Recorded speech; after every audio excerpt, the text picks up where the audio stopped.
7 times, a tiny army looked at impossible odds and won. When the scouts reported enemy numbers, the commander did the math twice, assumed he'd made an error, and then attacked anyway.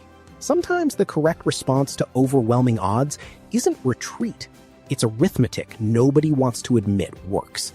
That is only one of 7 times a tiny force faced an army that should have erased them, and somehow didn't. A quick note before we start. Ancient battle numbers are notoriously unreliable, often inflated by the winning side, and occasionally by the losing side too, for very different reasons. Where the sources disagree wildly, I'll say so.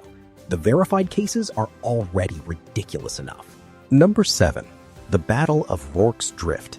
In January 1879, roughly 150 British and colonial soldiers were garrisoned at a small mission station in Zululand, most of them sick or wounded, recovering rather than fighting. Word arrived that a Zulu army numbering somewhere between 3,000 and 4,000 warriors, fresh off annihilating a much larger British force at Isanlana that same day, was marching directly toward them. Retreat was considered and rejected, mostly because there was nowhere useful to retreat to. The garrison instead built makeshift barricades out of biscuit tins and grain sacks, which is not a sentence that inspires confidence. The Zulu assault began that evening and continued through the night in repeated waves. The defenders held the perimeter through hours of close quarters fighting, falling back to smaller barricaded positions as the outer walls became untenable. By morning, the Zulu force withdrew, having suffered losses estimated in the hundreds. 11 Victoria Crosses were awarded for the defense, the most ever given for a single action by a British regiment. The math never should have worked. Nobody told the biscuit tins that. Number 6. The Battle of Thermopylae. Everyone already half knows this one, so let's focus on the part that doesn't get repeated as often. In 480 BC, a Greek force, commonly cited as around 7,000, took a defensive position at a narrow coastal pass to block a Persian invasion force whose size is disputed, but was almost certainly well over 100,000. For 2 days, the terrain did what Greek numbers could not. The pass was narrow enough that Persian numerical superiority barely mattered, since only a limited number of soldiers could physically engage at once. The famous 300 Spartans get the credit, but they were a small fraction of a much larger allied Greek force holding the line alongside them. The defense only collapsed after a local resident showed Persian forces a mountain path around the pass, allowing them to outflank the position. King Leonidas, aware the flank had been turned, dismissed most of the army to preserve it and stayed with a rear guard, including the Spartans, to buy time. They were annihilated. But the delay allowed the rest of Greece to organize a defense that would eventually turn the war. A narrow pass and a few thousand men didn't win the war. They bought the time that did. Number 5. The Battle of Agincourt. In October 1415, an English army under King Henry V, exhausted, outnumbered, and suffering from dysentery, faced a French force generally estimated at 2 to 3 times its size, though medieval chroniclers on both sides had strong incentives to exaggerate in opposite directions. The English were low on supplies and had been retreating for days when the French finally forced a confrontation on a muddy field between 2 patches of woodland. That mud turned out to matter enormously. Recent rain had turned the freshly plowed field into thick, clinging sludge, and the narrow terrain funneled French knights into a compressed frontal assault instead of allowing them to use their numbers to flank. English longbowmen, positioned on the flanks behind sharpened stakes, poured arrows into the advancing French ranks. Armored knights, already exhausted from wading through mud in full plate, were cut down or trampled by their own advancing lines behind them. Casualty estimates vary wildly, but the French nobility lost a catastrophic number of its senior commanders in a single afternoon. A field of mud, some sharpened sticks, and several thousand exhausted archers changed the balance of an entire war. Number 4. The Siege of Malta. In 1565, the Ottoman Empire, then the dominant military power in the Mediterranean, sent a massive invasion fleet to seize the island of Malta from the Knights Hospitaller, a military religious order defending the island with a garrison numbering in the low thousands against an Ottoman force many times larger. The strategic stakes were enormous. If Malta fell, the Ottomans would control the central Mediterranean. The Knights, led by the elderly Grand Master Jean Perisseau de Valette, fortified the island's strongpoints and refused every surrender demand, occasionally in ways historians describe as deliberately provocative. The siege lasted nearly 4 months, through summer heat, relentless bombardment, and repeated assaults on fortress walls. At one point, defenders reportedly catapulted the severed heads of captured attackers back over the walls, which is a diplomatic strategy that does not appear in any modern negotiation textbook. A relief force finally arrived from Sicily in September, and the exhausted Ottoman army, having suffered devastating losses, withdrew. Malta held. Europe's Mediterranean coastline stayed out of Ottoman hands for the next several centuries, decided largely by a small fortress garrison that refused to stop being difficult. Number 3.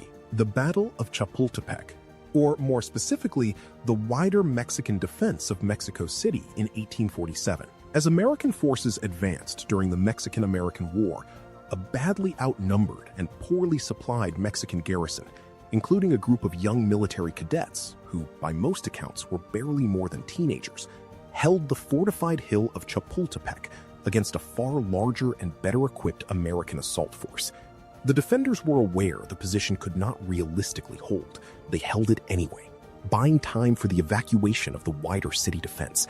Several of the cadets, later commemorated as the Niños Héroes, reportedly refused orders to retreat and continued fighting even as the position collapsed around them. One is remembered in later tradition, though the specific details are contested by historians, as wrapping himself in the Mexican flag rather than allowing it to be captured.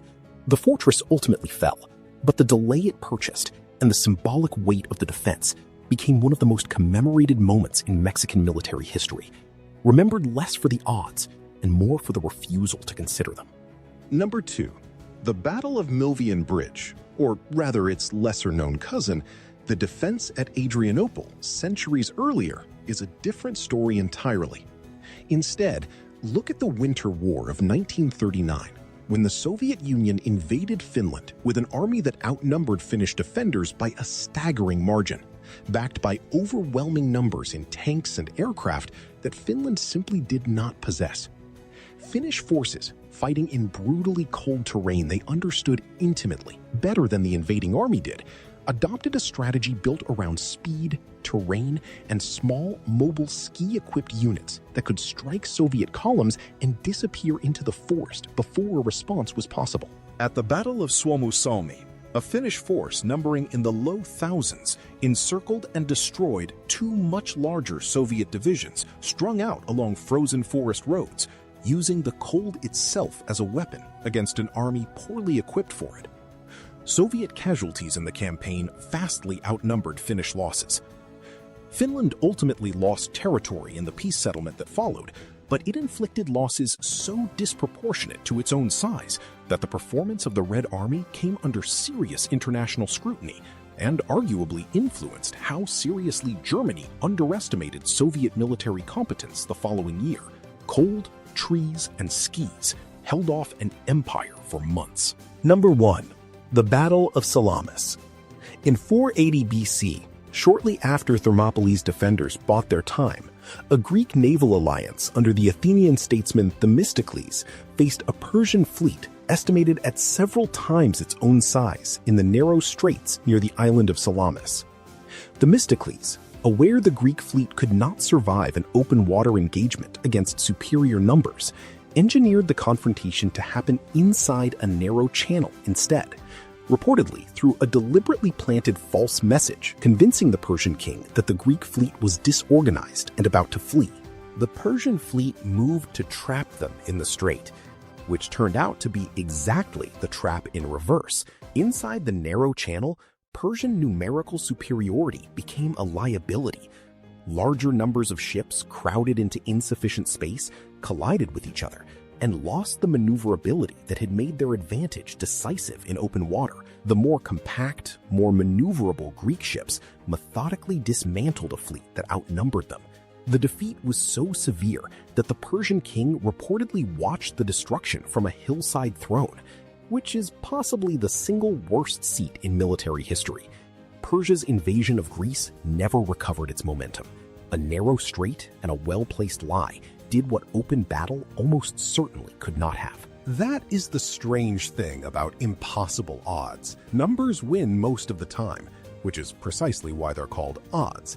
But every so often, terrain, timing, weather, or sheer stubbornness rewrites the math entirely, and a handful of defenders who refuse to accept the arithmetic become the reason the arithmetic stopped mattering.